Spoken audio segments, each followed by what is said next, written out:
Hello everyone, here's the ultimate guide on how to play the Guardian in Elden Ring Nightreign. This character has a very good ability to do guard counters there. Whenever an enemy comes at you, using your superior blocking skills, you can return fire and break posture really easily. The damage output isn't as high as a lot of the other characters, but you can see there you can consistently get the targets downed utilizing your big shield here. So I'll be covering all the best weapons and strategies to utilize the Guardian. First here is the guard counter. So you're going to put your shield up here. Be mindful when your shield is up, you're going to regenerate your stamina more slowly. So it's nice to take the shield back down sometimes. So you got to get into a rhythm of watching your stamina bar. But when the enemy comes towards you, you're going to shield and use your dodge towards the enemy. This is going to charge forward with a shield. And then to do that attack, you press your right trigger, or the R2 on PlayStation. And then you'll do that attack there, which delivers a ton of posture damage. So you want to get in a comfortable habit of trying to line up that with an enemy's attacks. If you're going against like Crucible Knights, for example, in the castle, this is a very useful way to distract them while your team tanks. There are some relics that will actually help this out a lot by drawing the enemy's aggro whenever you're blocking. So you can put your shield up and then draw the enemy's attacks, block them like that. Very powerful. They're similar to the executor, but I find that the guard counters are much easier to accomplish than a parry from the executor themselves, and you do a lot more posture damage. But the big thing here is you have the highest scaling in your health with S in overall health, and you can see there we got a ton of health, highest vigor scaling. You also have a good amount of endurance as well, but your damage is lower than every other character. You only get a B scaling in strength. So yeah, you can use heavier weapons, but I would recommend sticking with halberds. You can also utilize rapiers though, in particular the Antspur rapier here, because it applies Scarlet Rot, and pretty much I think every single boss in this game can be hit with Scarlet Rot, so it's not a bad weapon if you find it on your journey, because you can shield with it and then return back with those guard counters, or you can face tank and just poke away just like this. So that's the nice thing about it, and some of the weaker enemies with lower poise will not be able to resist that, and you can just continually spam it like that, as it's a very fast weapon. So don't be afraid to just play with halberds, even if you have a relic that only applies to halberds, because you can swap out weapons. This one is very powerful as well, just due to the Scarlet Rot. Now I also like Mogwin's Spear, because you can utilize the special ability here. So if you do the Blood Boon Ritual, it'll apply additional bleed, so you're contributing an actual damage there. So then you can pop this back up and poke away with your shield up.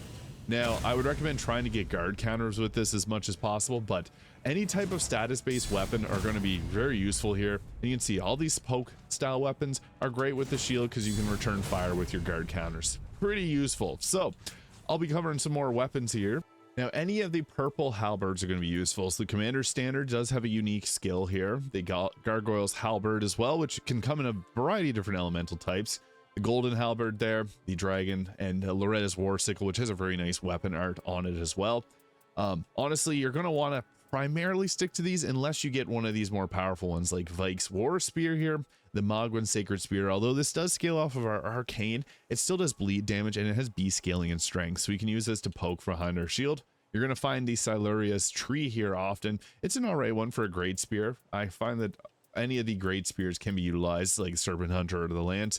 They're a little bit better than utilizing something like a light spear here, because they have the higher dexterity scaling. So you can use colossal weapons. I would not recommend it. You want to be able to poke from behind your shield. So the only other weapons that we would want would be like the Frozen Needle here, which is a thrusting sword. It does scale highest off of dexterity, but these are for applying frostbite and Scarlet Rot. So you'd use these and then swap over to your other weapons once the status has been applied, as they scale S in dexterity.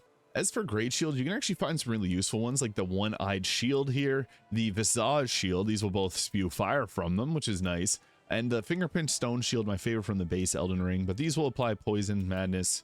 This one here, the Urge Tree Great Shield, which you'll see later, you can return fireballs from the Draconic Tree Sentinels or any other caster. You can return their spells with this. It's so useful. But honestly, any of the spells, any of the shields that you can find, I prefer having one with no skill on it, so that you can use your weapon skills as well. But even if it does have something like Shield Bash, that's not terrible, and the Golden Retaliation is also nice. But these are also kind of a cool one too, if you're able to find them. So the Golden Retaliation, you can just do like that. It's meant for mostly blocking against spells, but you will hold the shield up afterwards. So even if you don't get the timing down perfect on it, it's still going to keep you safe. So that is a nice shield. Something with a no skill is nice because then you can use the weapon art from your weapon there. So you can see then we got our dragon halberd all electrified, which is really nice for the extra damage that you can get in from that. We also got the rallying standard here, which is another one that can buff up. Or Loretta slash, which is never a bad choice, honestly. If you can find Loretta's sickle there, it's super useful because it gives you some extra range and huge posture damage. So you do need a shield that does not have a skill on it, but there's a lot of those. I'd recommend even grabbing 2 shields. But then you can also get shields like this, which do a flame spit attack, so you can blast away with the shield, as well as have it as a defensive measure as well. So that's cool for the hybrid, even though it's a little bit tricky to get that off. You are shielding while you're using it, so if you're able to find one of those and a shield with a no skill on it, you'll be rolling. The number 1 relic we always want to find is draw enemy attention while guarding. This is a very useful skill, similar to having an executor, because you need to be able to block those into your guard counters for you to fill your role properly. If you're having your Revenant or Iron Eye drawing all the aggro, the boss isn't going to be in your face, and you're not going to be able to really do much about that. So you want to have them close. That's why this one's very important. Items also give effects to other allies is useful too, as you're kind of like a tanky character. You want to be the buffer as well. I also like to have the partial health restoration on post-damage attacks, so if you get hit, you can return fire easily because you have a shield, but you'll regenerate your health back, and it gives a +2 to vigor and poise, which is very useful. I also like the Knight of the Champion, increase maximum stamina. Guard counter is given a boost based on your current health points, and health point restoration on thrusting counterattack. We're doing guard counters, we want to have something like this. Obviously, if you're able to find one like this, that it creates a whirlwind when charging your halberd attacks, that one is useful as well. Or reflecting a portion of damage received when ability is activated, another useful guardian specific relic that we'd like to have. Increased duration for character skill is also another good one that you can go with, but I like to have this here for drawing enemies' attention, getting your health back, and then also being able to do extra damage and having maximum stamina increased. The whirlwind attack here is super useful. You can also charge it, and it's most useful against the augur boss fight where you can defeat all the little jellyfish really easily. So it's great for stagger on lighter enemies, but for heavier ones, they're going to have a harder time getting down with it. But use it often and charge it sometimes when you're at a bit of a range from the enemy. You'll get comfortable with this over time. But the best part about the kit here is if you have a teammate that goes down, you have your own revive here by utilizing the Wings of Salvation. This is your ultimate. You can also hold it down on the ground there and you become invincible while you hold it down, so don't do what I did there and left it up early. Now, early on in the game, I would recommend actually finding a status weapon. If you can find poison, so like fighting the prey fumers here is a really good option. Poison is nice because it can deal damage over time. Unfortunately, I didn't find a good weapon that was a colossal weapon, but any type of poison or scarlet rot is extremely useful to get early in the game, so if you're able to find that, it's very useful. But you just want a halberd in general, so just fly around, find different camps, raid them, get the items. I would recommend finding obviously the boss's weakness, but there's a lot of really good poking weapons, especially if you're going against Libra. You can find Vike's War Spear, which is actually great because you can shield and use it at the same time. But always go against the castle guards. Here's an example of a grab attack. That's something you definitely want to watch out for because your shield will not block you from grab attacks. So whenever you hear that loud noise and see the purple glowing, that's your cue to dodge roll away from the enemy and not towards them there. You won't be able to guard counter that. You'll just get grabbed and take damage. So the unfortunate part about someone playing with random players is they'll go down often, but that's where Guardian really relies on that ultimate ability there. But again, I went too early with that, so just be mindful of when you hold it. If you don't hold the charge afterwards when you use your ultimate, it'll actually refresh and give you your ultimate back quicker. You have a 20% charge if you don't use it at all, so it's nice. But you have a great ability to break posture on enemies. Halberds do a decent bit of posture damage in addition to blocking and using your guard counters. I always recommend using the whatever shifting earth events you have going on.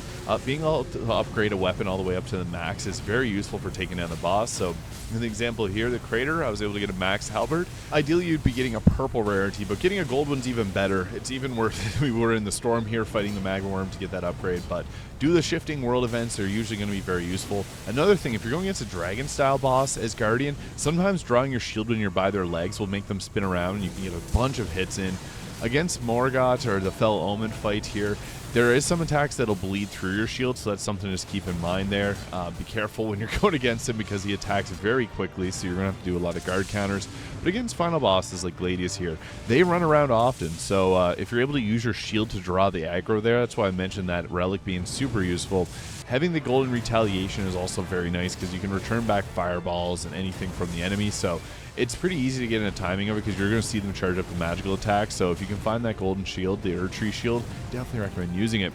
Now, again, you need to try and draw aggro as much as possible, so using your shield and just sticking to their face and trying to deal as much damage as possible, but that's how to be the best guardian you can be in Elden Ring Nightreign. If you got any questions, feel free to leave them in the comments below. Hit the subscribe button if you found this useful, and I'll see you all in the next one.